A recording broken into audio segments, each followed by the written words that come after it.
সে দৌড়ে পালালো। তাড়াহুড়োতে একটি কাঁচের জুতো পড়ে গেল।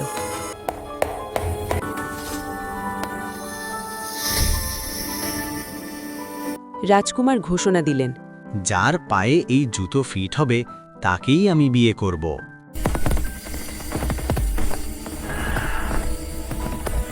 জুতো ঘুরে ঘুরে এলো সিন্ডারেলার বাড়িতে।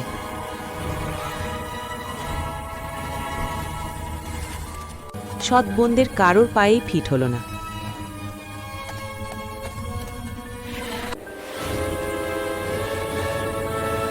সিন্ডারেলা শান্তভাবে বলল, আমি কি চেষ্টা করতে পারি? জুতোটি তার পায়ে ঠিকমতো ফিট হলো, আর সে বের করল আরেকটি কাঁচের জুতো। সত্য আর লুকিয়ে রইল না। সে ছাই থেকে বেরিয়ে এলো নিজের গল্পে। রাজকুমার তাকে চিনলেন। তুমি ছিলা? তারা বিয়ে করল। প্রাসাদ আনন্দে ভরে উঠল।